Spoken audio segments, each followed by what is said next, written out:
gode høje eller meget større, skal lige prøve med godt eller bare skal I tage den, så man må endelig sige til, hvis lyden ikke er gode høje eller meget større, skal lige prøve med godt eller bare skal I tage den, så man må endelig sige til, hvis lyden ikke er gode høje eller meget større, skal lige prøve med godt eller bare skal I tage den, så man må endelig sige til, hvis lyden ikke er gode høje eller meget større, skal lige prøve med godt eller bare skal I tage den, så man må endelig sige til, hvis lyden ikke er gode høje eller meget større, så meget støj bare skal I tage den, så man må endelig sige til, hvis lyden ikke er gode.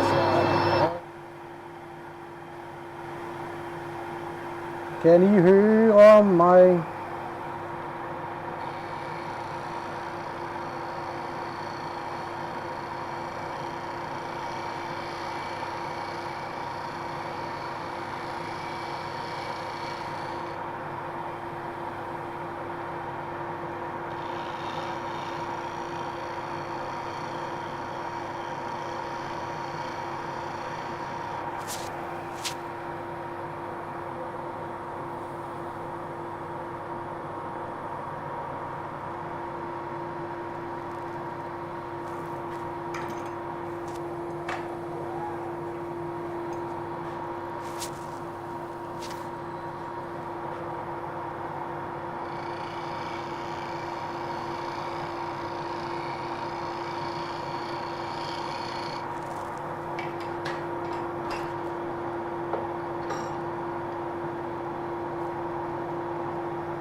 Er der meget støj fra suger og lignende?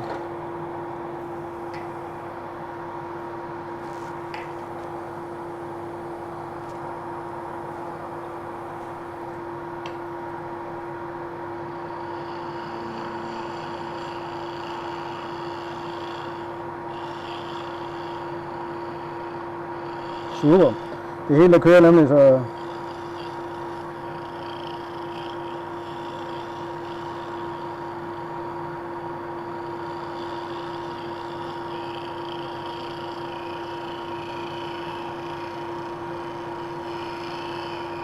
det er en fin generalprøve til, når der skal laves mere.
I'm sanding the piece from 120 using the emnet as a sanding mesh with a ceramic coating. This ceramic coating keeps the properties of the mesh to last longer, especially when using or working with resin and such. Just cleaning the mesh from debris,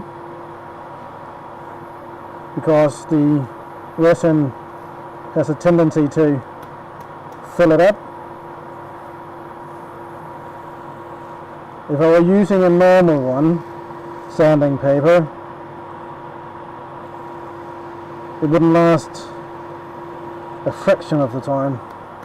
I wouldn't be able to clean it in the same way or anything like that. With this I can just get the dust out of it.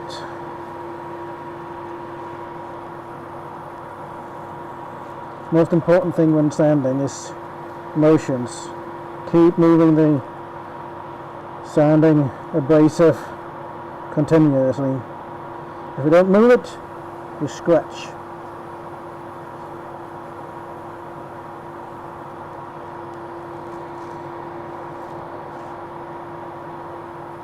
Working with the resin, it doesn't last that long, but it lasts much longer than the normal sanding paper or what you have a tendency to use.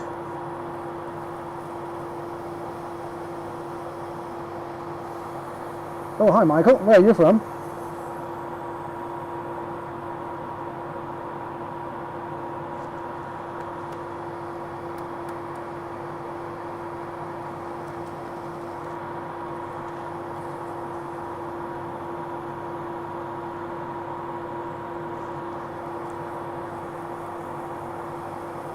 Oh, so it's almost the same time code as ours.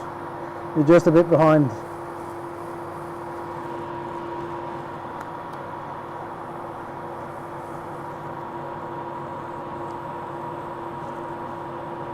Actually, the colours in this piece sometimes could remind me of Scotland. Think about the green hills, stuff like that in Scotland. It has a Scottish vibe, or a loch vibe over it, actually, to be honest. It's really important sanding the resin that you do it really well, because otherwise you'll be able to see it afterwards. It doesn't take much not to make it perfect, actually. So it's a bit of a tedious work, but it's just worth doing, actually. In the end, you'll be grateful that you used those 20 minutes or maybe 10 minutes more than you usually do when sanding. What I'll do is I'll sand it to a 800 grit. We're using the emnet. I would call it rough sanding, actually.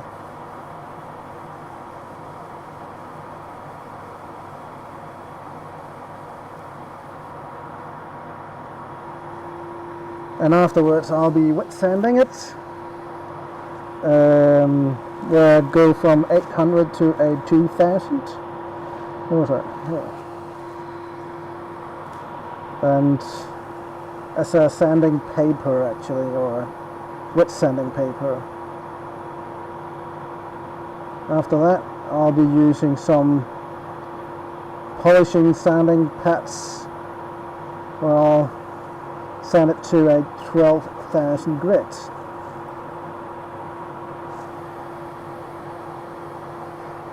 There's just something about pine cones that I love. I don't know why, but almost every piece I've seen with pine cones just look nice.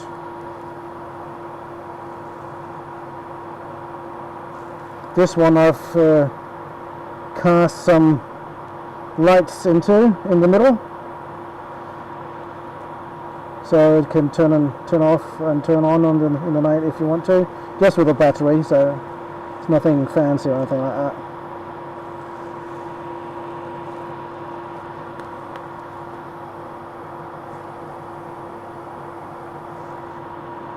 It's tedious work to sand, but it's just so important in these pieces. I'm going to do the laying process. You can cheat if you want to by sanding it to a 800, 1000 grits, maybe 1200, and then lacquer it.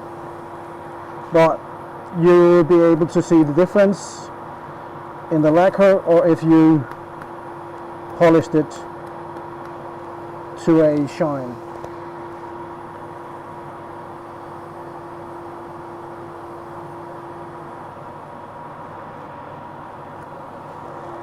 I had a small correction on the top and just did a small hollowing underneath here, just to make it as a bit more, I don't know, I wouldn't say natural, but just got a bit more figure on it, or what we would call it.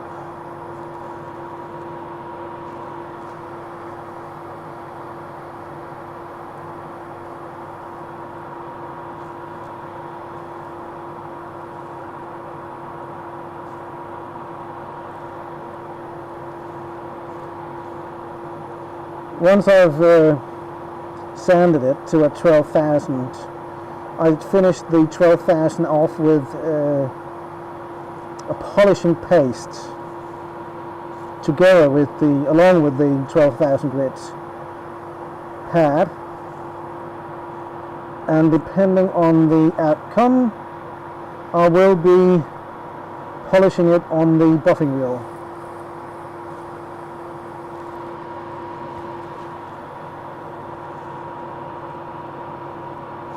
This piece has been a project, if you could say so, for a long time. The first one I've did is I cast the lights along with the pine cones, but the wires broke and I couldn't retrieve it, so I had to remount it in some way and drill a hole in the center and cast another set of lights, reinforcing the wires. So, and that's the mistake I'm finishing now, if you can say so.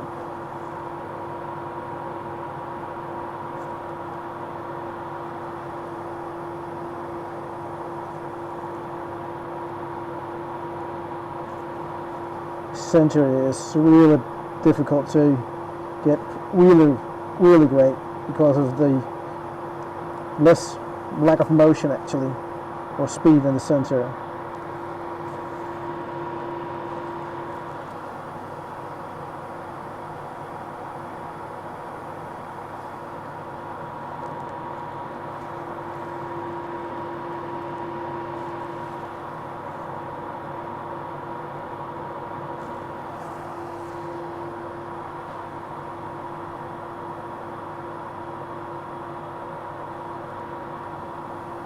So that's the outer nut. Away with that. Change of gloves.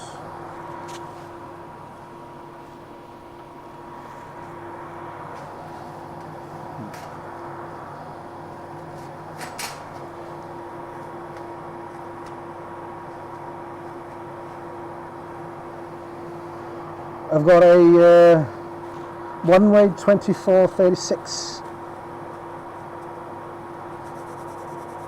I'm in the fortunate position that I'm the boss of, or that's not fortunate, but I'm the boss of Benjamin, and that means that I have a wood turning shop of my own, selling lathes, tools, etc.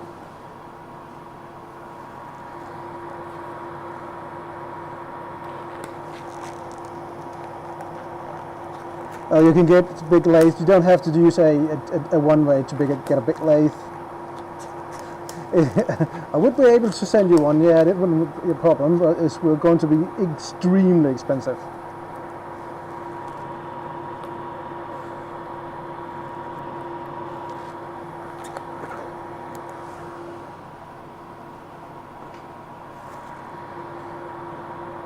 The 2436 or 63 is it? 36, sorry. It's quite a big lathe, but you don't have to use such a big lathe to do stuff like that. But it's expensive. It's really expensive. It's about, what is it? £6,000? £5,500 over this, something like that.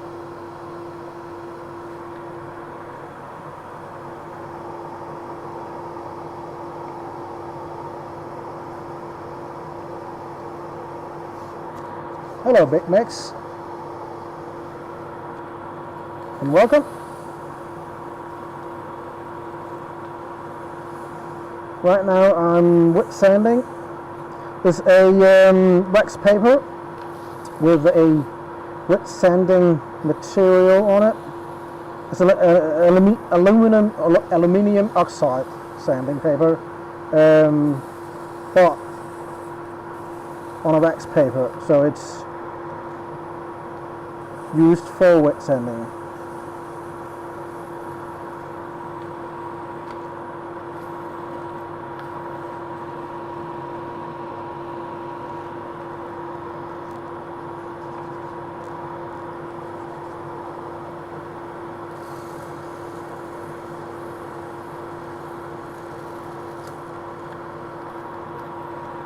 You can get a 22-inch or 20-inch lathe actually for much less, with a 3 horsepower motor as well. We sell them here for about, what is that? Around 2,000, 2,200 pounds or something like that. In the facility of 2,000 pounds, I'd say, including VAT, Danish VAT, of course.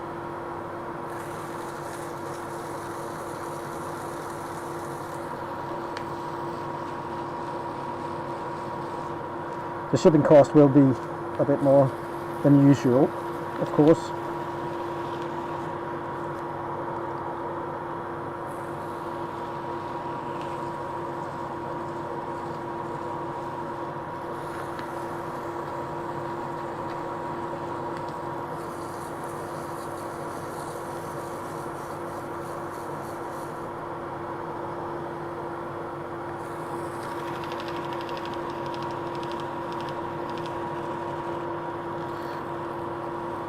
The most annoying thing about this is the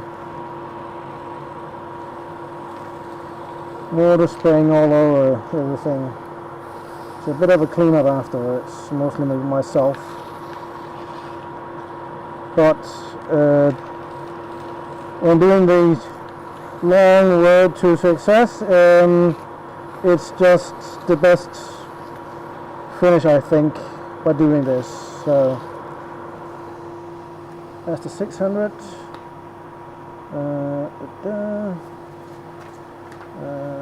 Where's the 800? There it is. It's quite cheap, this actually, so reasonably affordable.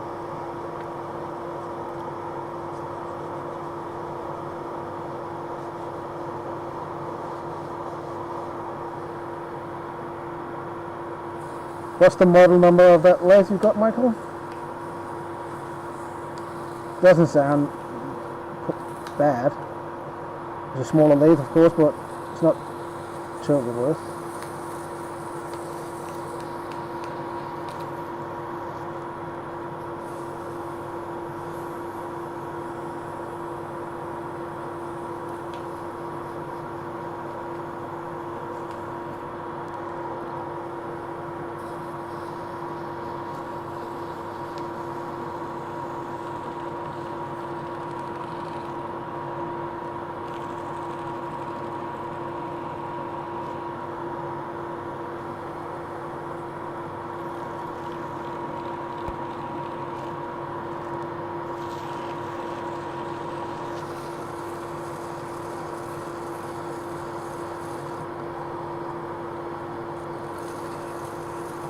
Oh yeah, some of those lathes are the same actually. We carry the same lathes and machines of some of the X-masters as well. Even though it says X-master on it, they don't make the lathe. There is a handful, or 2 or 3 actually, big factories that make most of the lathes that you see on the market. The one is from China. That's our primary source of machines actually, and many of the X-master also comes from that factory. Then there's another one, but that's in Taiwan, that makes some of the X-masters as well, and the Stratus machines, stuff like that. So, and those are the 2 big ones that usually is represented at the different vendors or suppliers.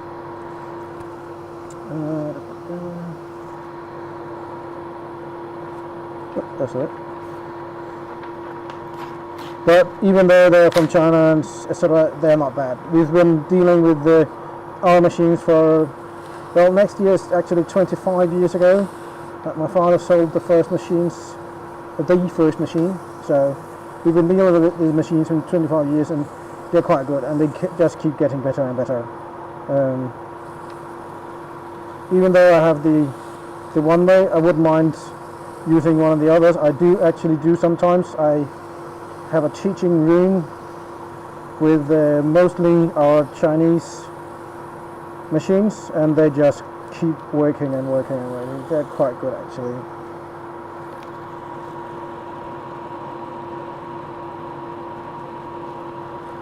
Don't be fooled by brands and names. Many times they are the same.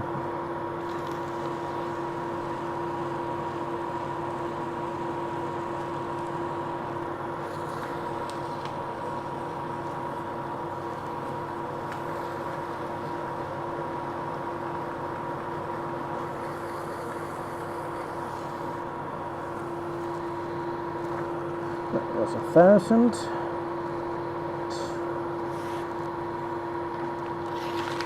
The funny thing is about this I'm doing here is I'd go from 600 to 2,000 on these papers. Then I go back to 1,500 on the abrasive pads.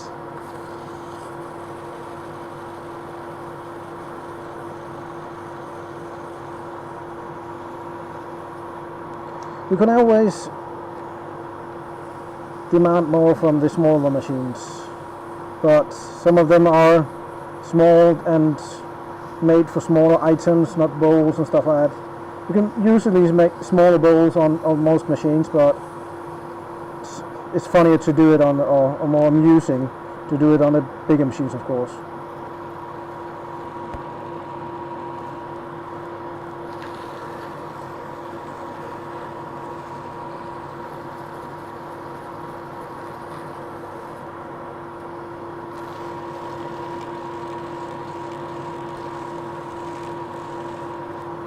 That was the 1,200, and when I'm done with this paper, that's the 15, and then I do 2,000.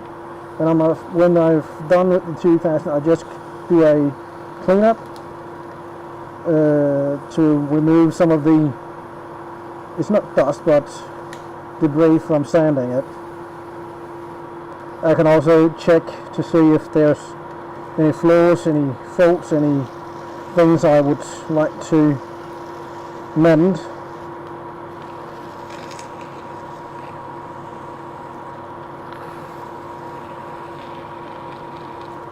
It's really tedious, but I know for experience that doing this, it just gives me the best results. I wouldn't call it a mirror shine, but almost a glass shine.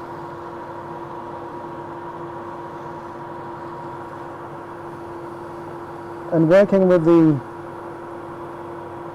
colors in the resin, you have a tendency to see the faults easier.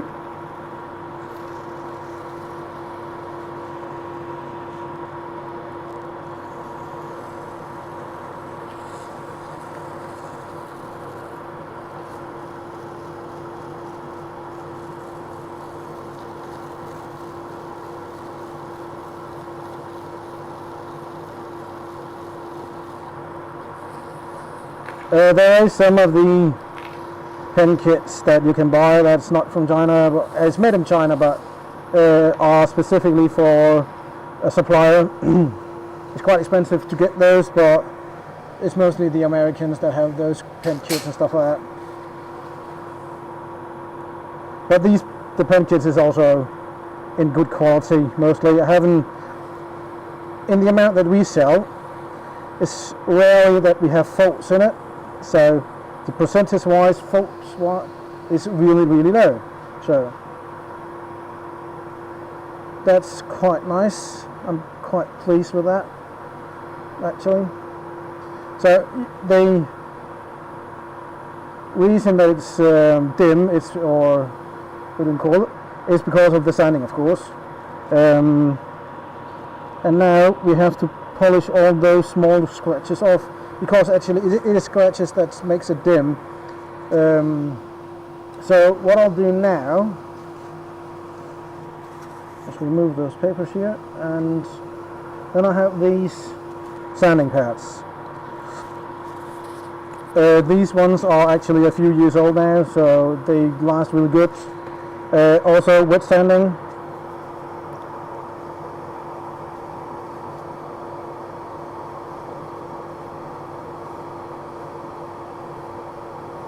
Oh, you're American, Big Max. Nice.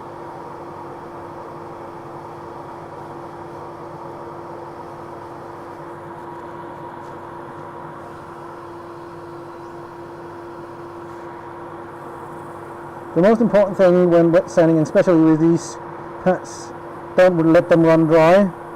If they run dry, they have a tendency to burn or melt actually in the surface, especially on surface or a corner or something like that, because it gets really, really hot, really, really fast, and then you just melt like the foam in between. It's a really, really thin abrasive on the top. Again, motion, not as much pressure.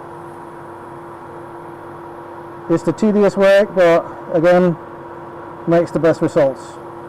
In the end, 10-20 minutes more than usually, maybe, or a bit more. But again, it's really worth it.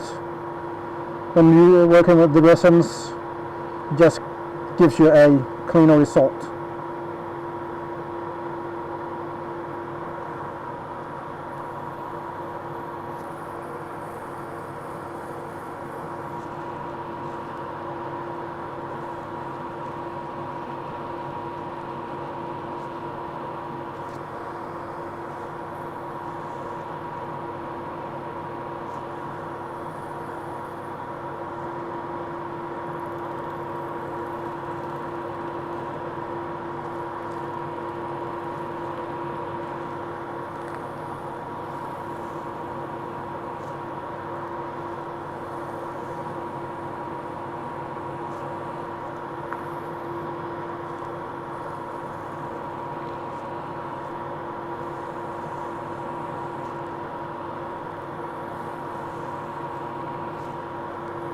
One of the advantages of using these pads, you can clean them afterwards actually, if you want to.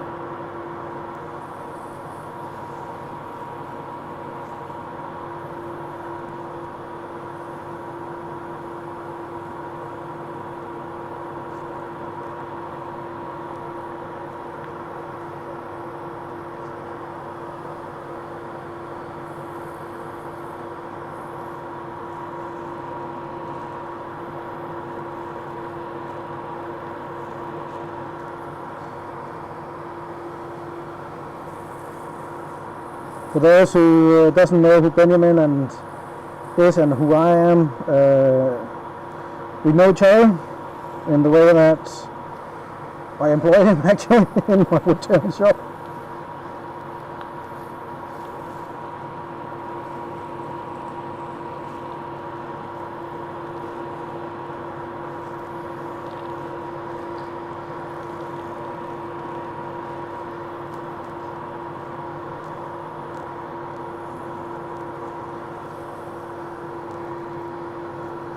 Oh shit, sorry.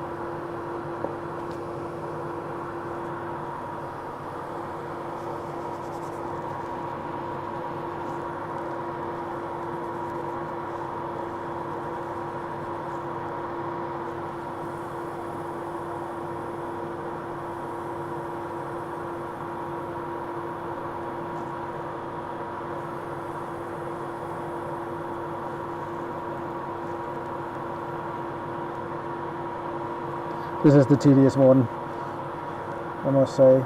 Well,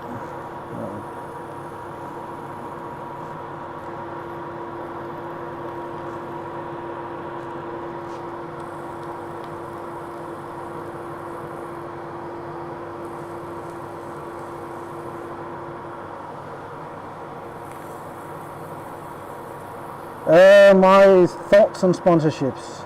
Well, for some it's a good idea because of the reach you can get.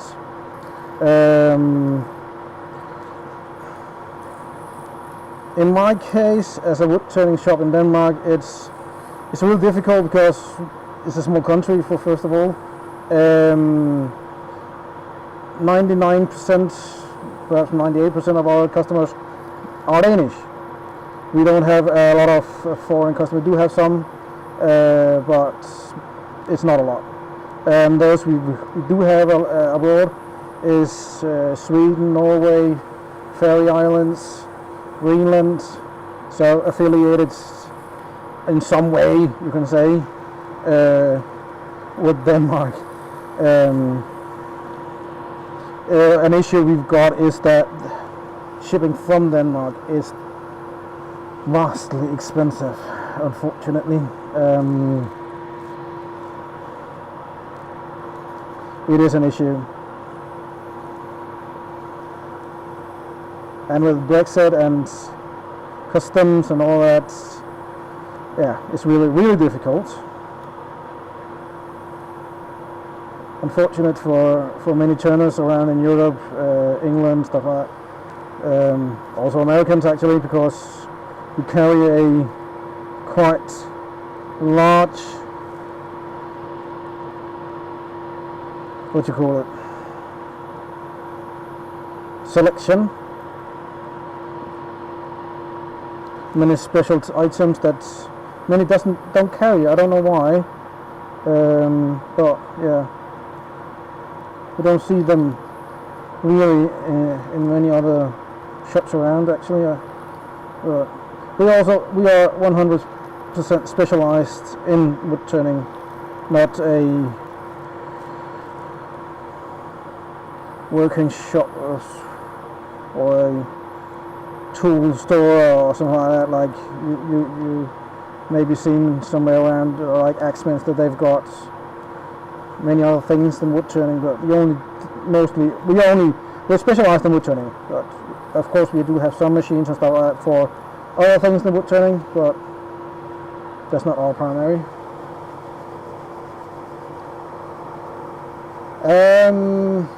Actually no, I don't have the red color like Benjamin.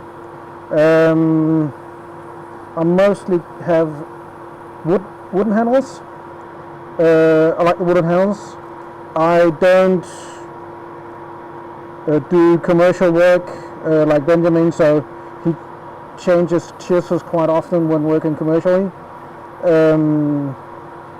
But I don't have an issue with them actually. I think they're quite nice. But I do like my wooden handles.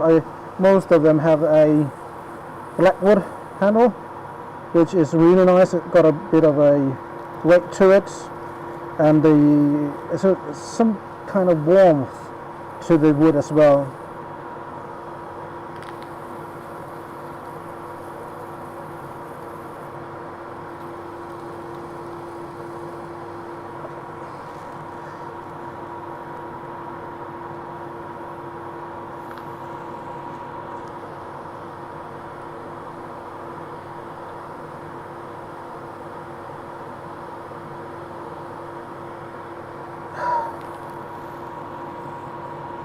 I don't know about Scandinavians. I've considered it a bunch of times, Michael, but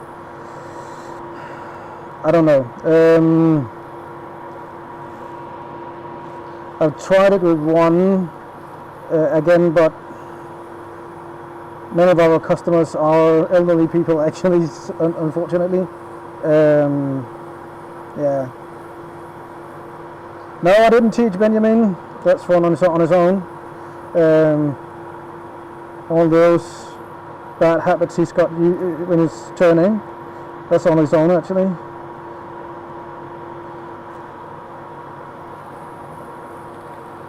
We are both mostly self-taught actually.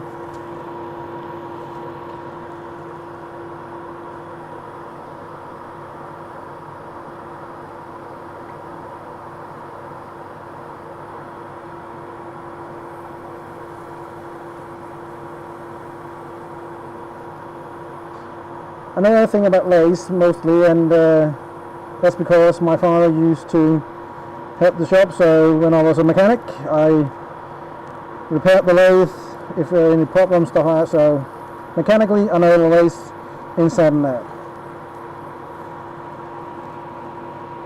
But Benjamin and I, we have different types of wood turning techniques and approaches.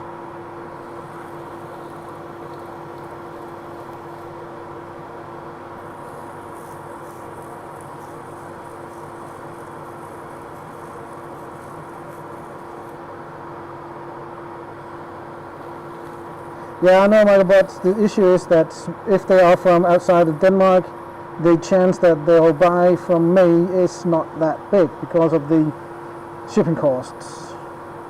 And we also need to make sure that we don't suffocate ourselves by being too big. You can always get bigger, but maintaining it and making sure that you do a good job and stuff like that, so yeah.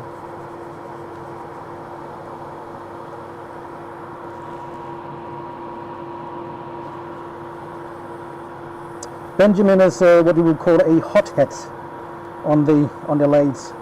Everything goes fast and brutal.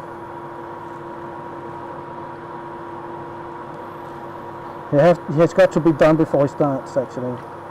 But also because, well, I do it for fun, I do it for my amusement mostly, and most of Benjamin's work is commercially, so we need to make sure that he can make some money on the time he spends on the lathe, so there's also a big difference there. Let's see, that was the 4,000 grits.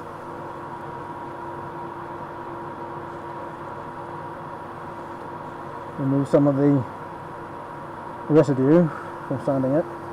It's quite nice.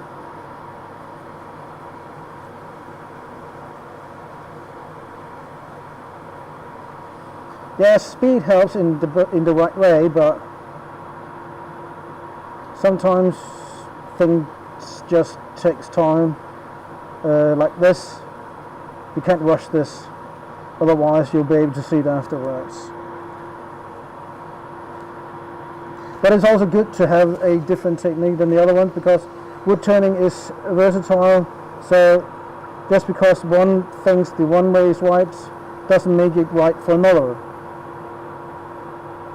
Because we're different in our techniques, in the way we work, and you have to adapt the techniques for the person holding the chisel.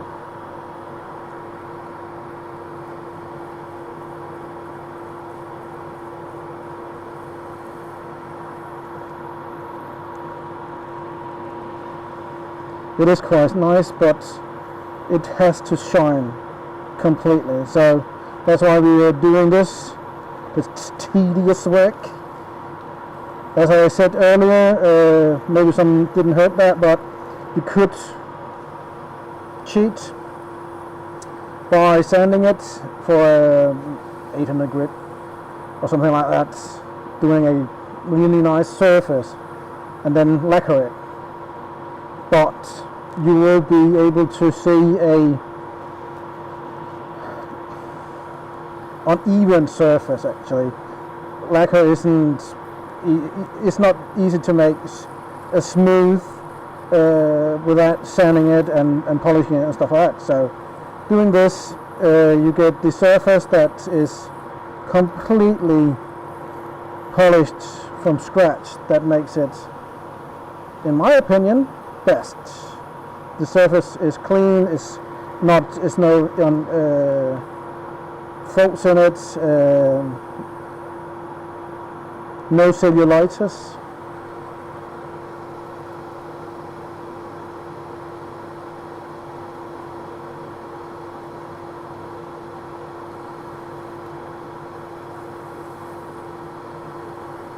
I don't know, Michael. It's really difficult for me. My biggest concern is that we'll suffocate ourselves by not be able to have things in stock. So you'll get bad reviews because you don't have items in stock and stuff like that. And well, it's a process. I've seen it many times that people are going too fast and suddenly they can't keep up. They can't keep up with the demand and stuff like that.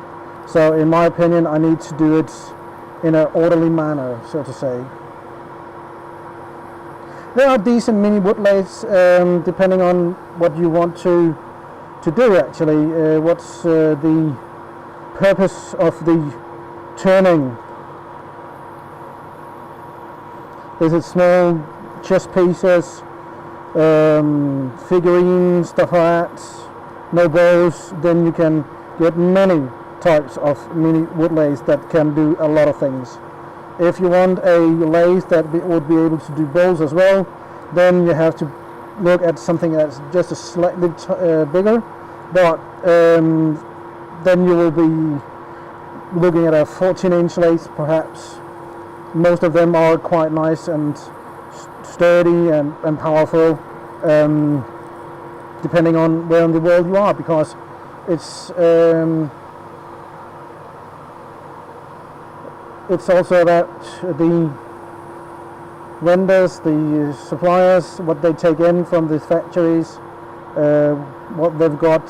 It's quite different from country to country and supplier, depending on how much they work in wood turning actually.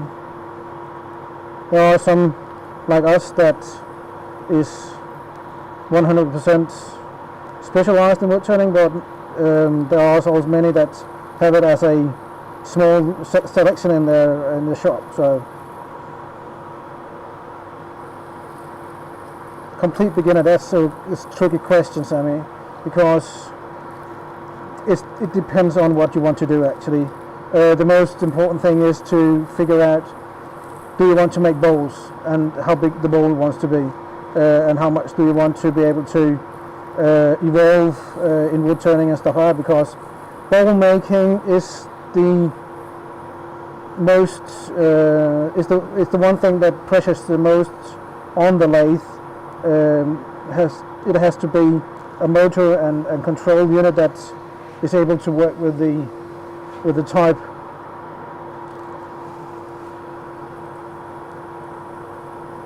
Now we're on to the 12,000. We'll take a pass on the 12,000. Where are you from, Sammy?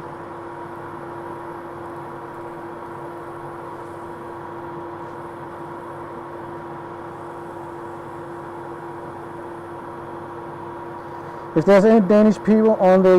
Hvis der er nogle danskere med, som ikke er helt med på det engelske, så skriv, så skal jeg nok tage den på dansk. Det er jeg mere end velkommen til. Sind da jemand von Deutschland? Kann ich auch auf Deutsch machen? Wenn nötig wäre.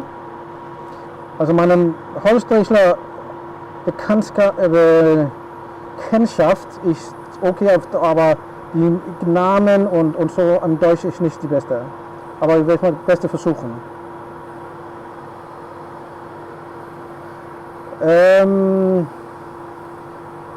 If you look at the 14-inch from Axminster, for instance, I can't remember the name on it, the model name. They've got the same one as we do. That's quite nice. It's a decent size, not too big, but able to do some bowls in a reasonable size. I can't remember if they've got the model with the inverter on it, or the DC motor on it, or with the new brushless DC. The 14-inch comes in a variety of different systems, motors. We've got 3 of them ourselves. I can't remember which one Axminster's got, but that's a quite popular model because it's the larger tabletop model before it gets really big. Hence the price is a bit lower, but of course you could get something even cheaper. I don't know if Charnwood perhaps got these models as well. I can't remember, but I think they do actually. Charnwood and Axminster and ourselves mostly get the machines from the same factory. So if it's a Charnwood or an Axminster, it's a Holtzman, Bernardo, whatever they call it around it, it's mostly from the same factory.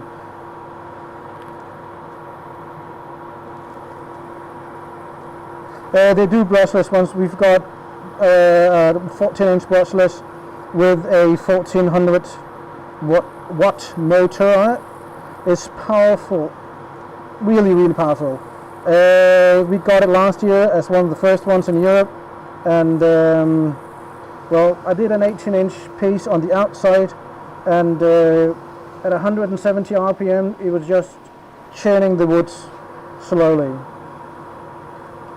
So really powerful, really good lathe.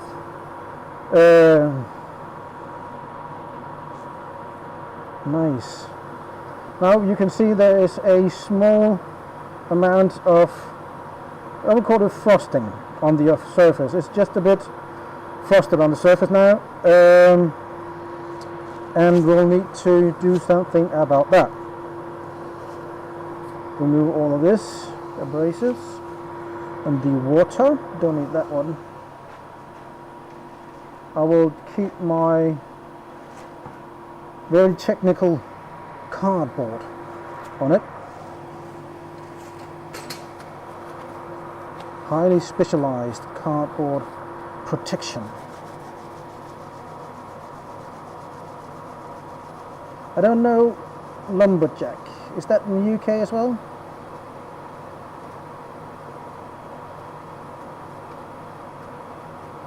I can't remember in the wall. Yes, that's it, right, Benjamin. The AP 530 actually, yeah. Oh, there it is. Then we'll do a abrasive paste. This is a fine abrasive paste. You can get coarse and fine and stuff like that. I'll do it with my 12,000 abrasive pad.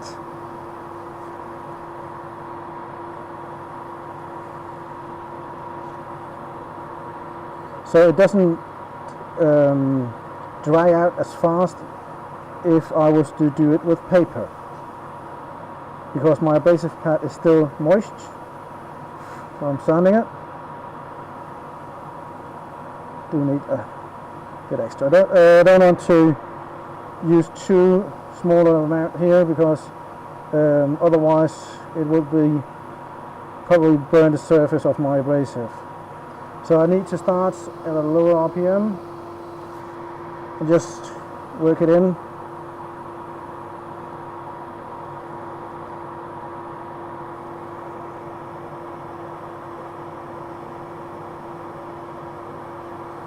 I protect my lathe, even though it's colored.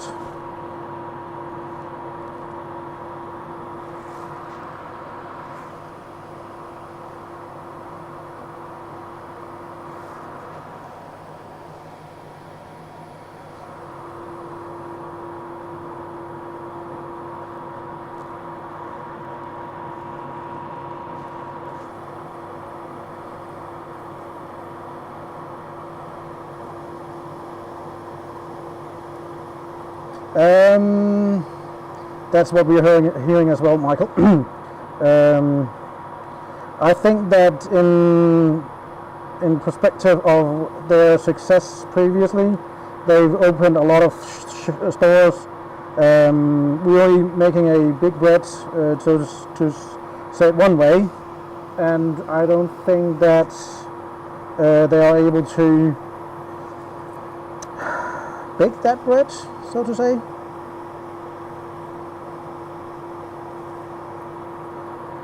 It's going to be a long recovery for them, I think.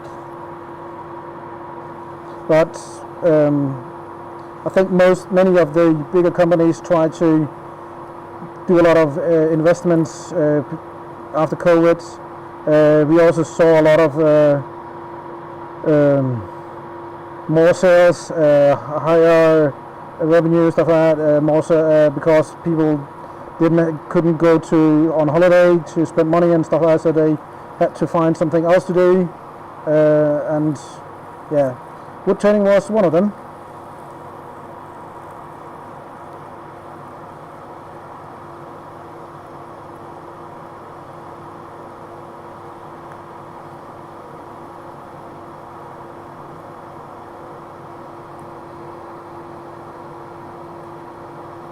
Yeah, I know they are quite expensive. I did notice their prices.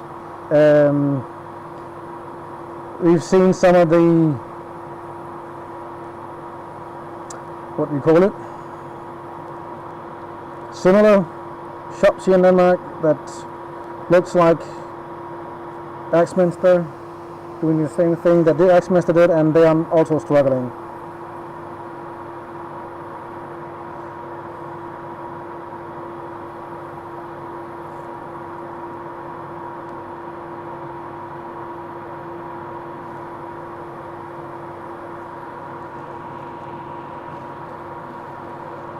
Like that. Let's see what we've got. Take a bit of paper. Take the rest of the abrasive off, the polishing paste.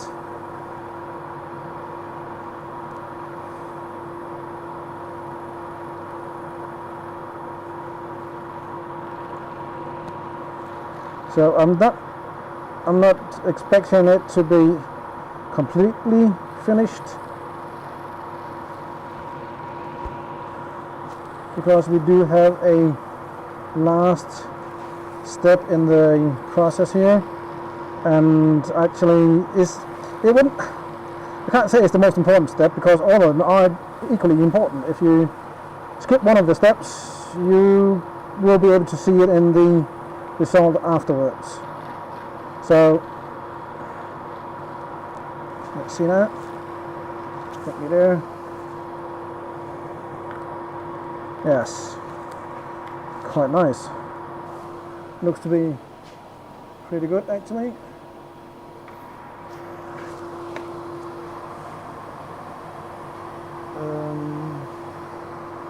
I'm not sure if you can see it on the camera, but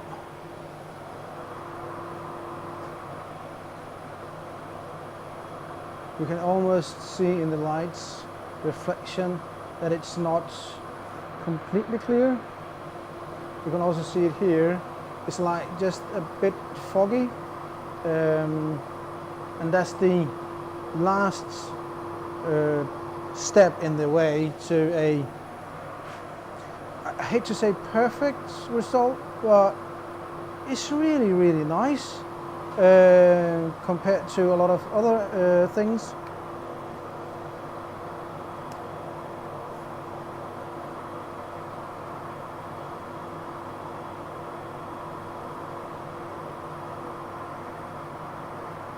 Everything has to be reasonable. That's right, Michael. You have to have a feeling that it's right. But the last step here is buffing. And buffing takes the last pieces of unclarity out of the piece. So what we'll do is take the piece out. See? Yeah, that's right.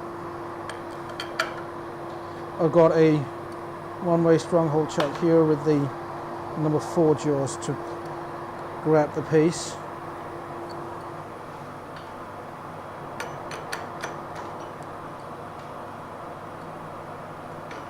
Oh, wrong way.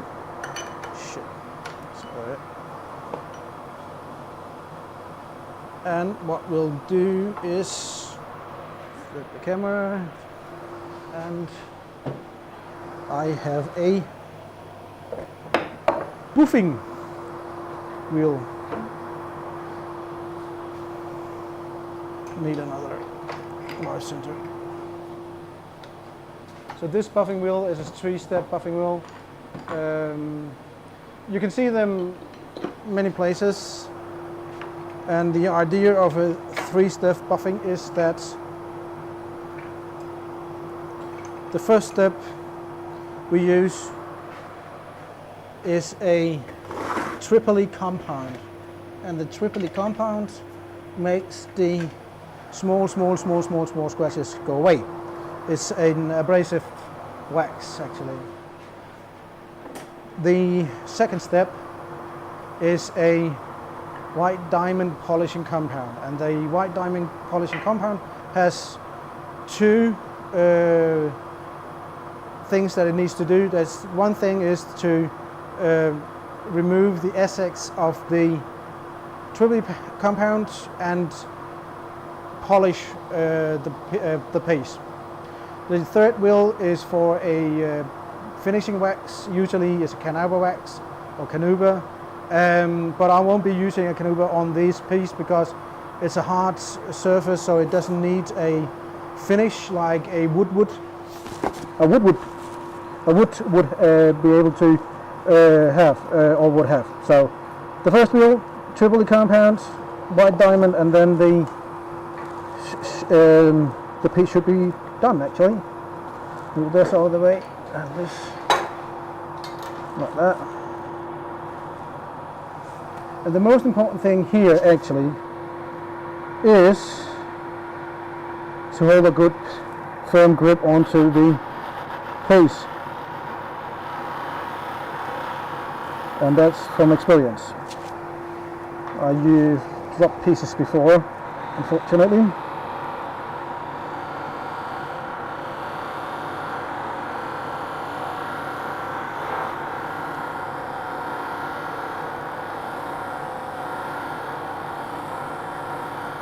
It has built-in lights, that's accurate. It's a night light. I've put some LEDs in a cast in the middle.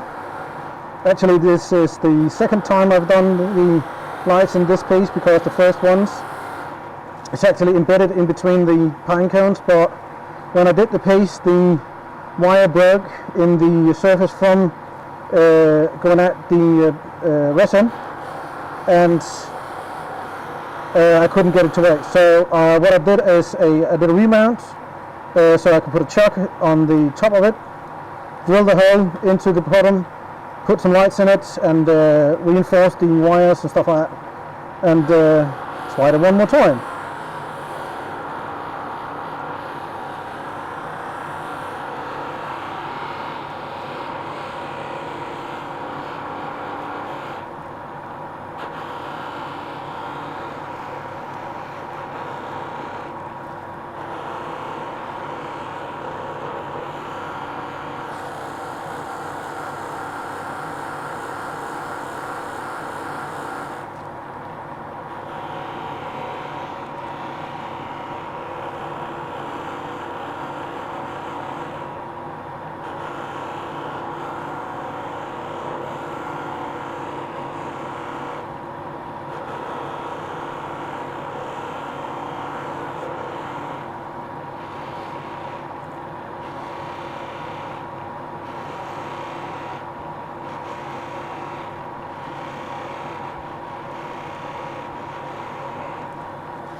It's not the easiest task.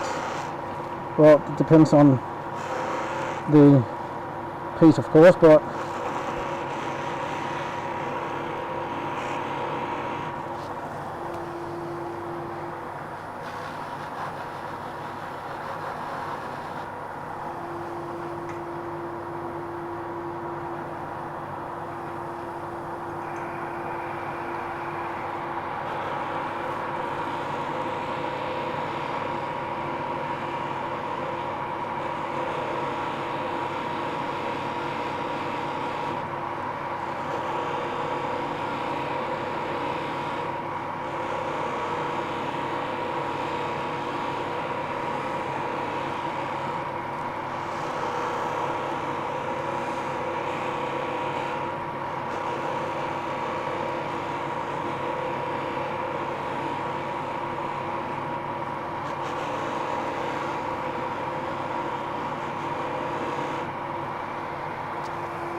concentrating.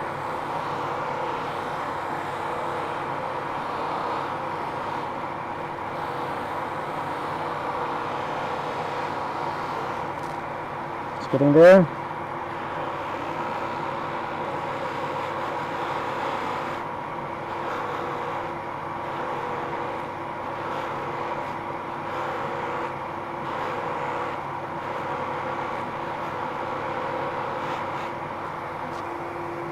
And we go to the white diamond polishing.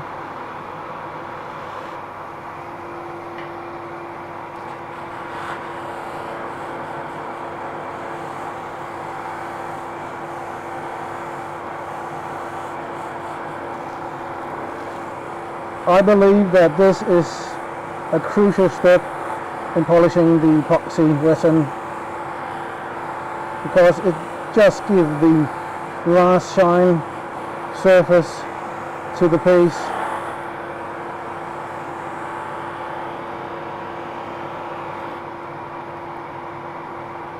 Perhaps many won't see the last step when looking at the piece, but you'll just know that it's perfect or close to perfect. Can always be better, I think, but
turn off this extractor, take this off.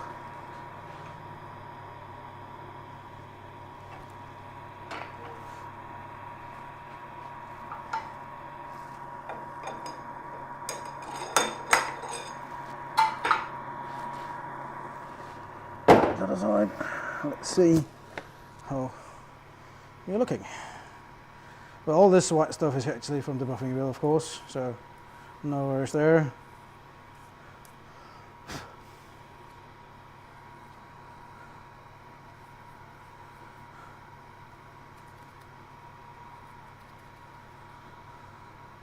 I'm quite pleased with that, and if you look at the shine from the lights there, you can see it's quite a big difference from previously.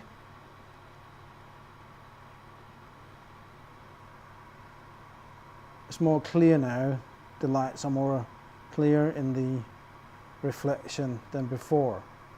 So I'm pleased with the result of that. I'm a bit worried with the wires down here because it feels a bit thin right there actually, so let's hope there's no issue with it. I'm a bit worried actually, so. But only one way to find out, and that is to take off the helmet. No need for that anymore. Oh, but also a quite important tool, that's for sure. Oh. Then I've made this ring stand for it.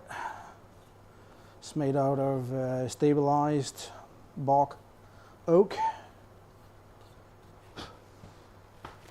Dusty.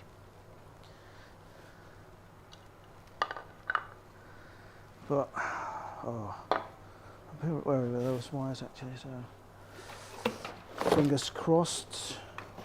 I will make a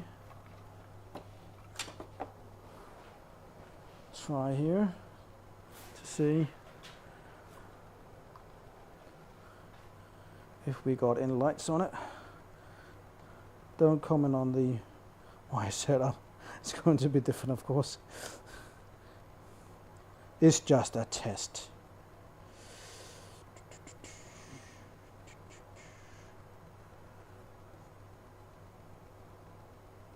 Thanks, Michael. It's also our classroom to teach wood turning. So. Oh fuck!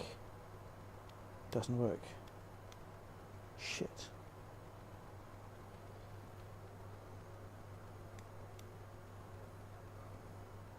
I think there's a break in the wire there.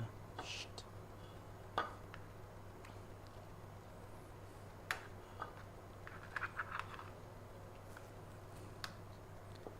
Oh god, let's see what we've got here. God damn it. Wasn't supposed to be like this.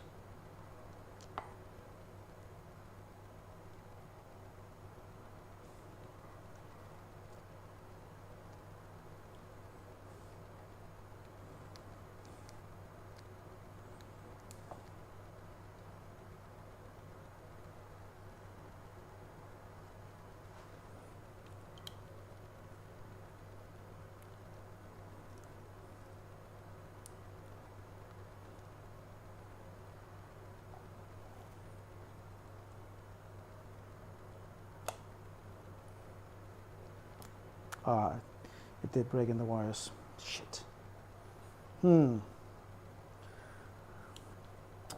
Hopefully we can fix it.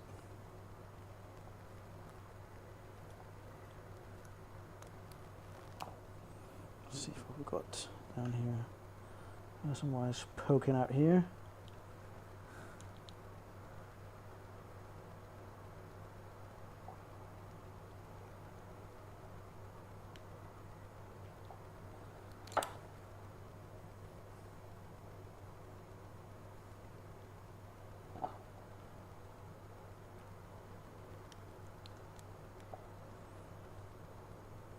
They are really flimsy and thin, those wires.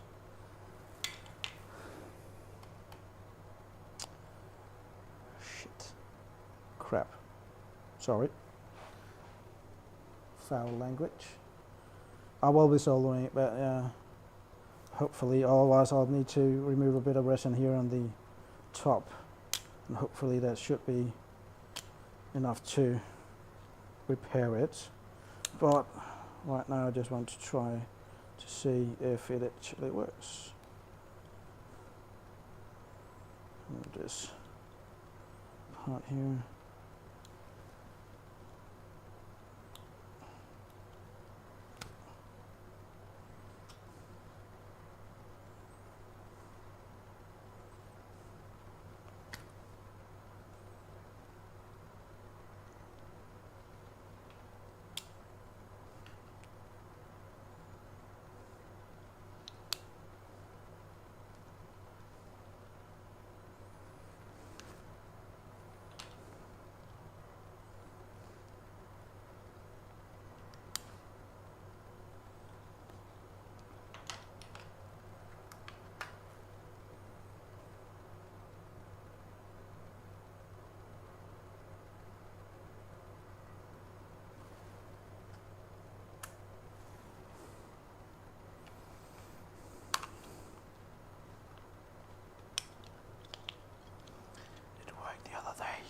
Sorry. Oh. It's typical. Just typical. Let's see if we can do something here. Nope. Nothing. No. Not a goddamn thing. So, oh, there was something. Was it? Or what?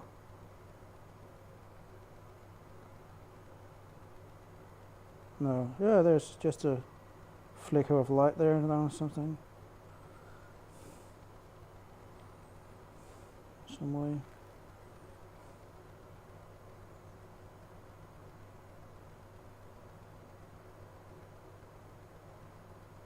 There was something. Not a lot, something. There was. Yay! There's some light. Not a lot, but. Well. Shit. But I'll try to solder it back in some way and make it work. But the most important thing is, the lights were important as well, of course, but the shine on it is quite reasonable. I'm pleased with it. Hope you enjoyed looking on over my shoulder making this, and yeah, hopefully it'll make some of you think about doing this as well and polishing it as well, and in this way, because it just makes a big of a difference in polishing it and making a better surface on it. So yeah, it's repairable and I have to make it to work. It's for my smallest kid. He's 7 or 8, sorry, he's 8. I made a bowl with a Harry Potter Lego inlay with an oak ring on top of it and on the bottom, and this is for him. So big brother has the big bowl with the Lego inserts, and this is for the younger brother. So it has to work, and yeah, but hopefully I'll making some more videos in the future, and I wish you all a very happy Saturday wherever you are in the world. Here it's 4:30, so almost late in the afternoon, actually, more or less. So yeah, I don't know when my next stream is. I'm also going to stream with my shop, and yeah, it's going to be a bit back and forth on the one and the other channel, because the most important is the shop channel, because that's my customers. This is just me messing about, doing the fun projects, as I want to call them, because for me it's quite amusing. And on this channel it's a mixture of English and Danish. On the other channel from a shop, it's primarily Danish. It is Danish because it's for my Danish customers. So yeah, but I'll see when I'll be streaming again. I don't know when. Hopefully in the near future. I've got a load of projects I want to make, so there will be something, and I've got my streaming set up quite nice now and easy to attend to. So yeah, I'll wish you a nice weekend. Yeah, weekend. Yeah, let's call it a weekend. Left of it, what's left of it actually. So yeah, but hopefully I'll see you on the flip side. Take care now.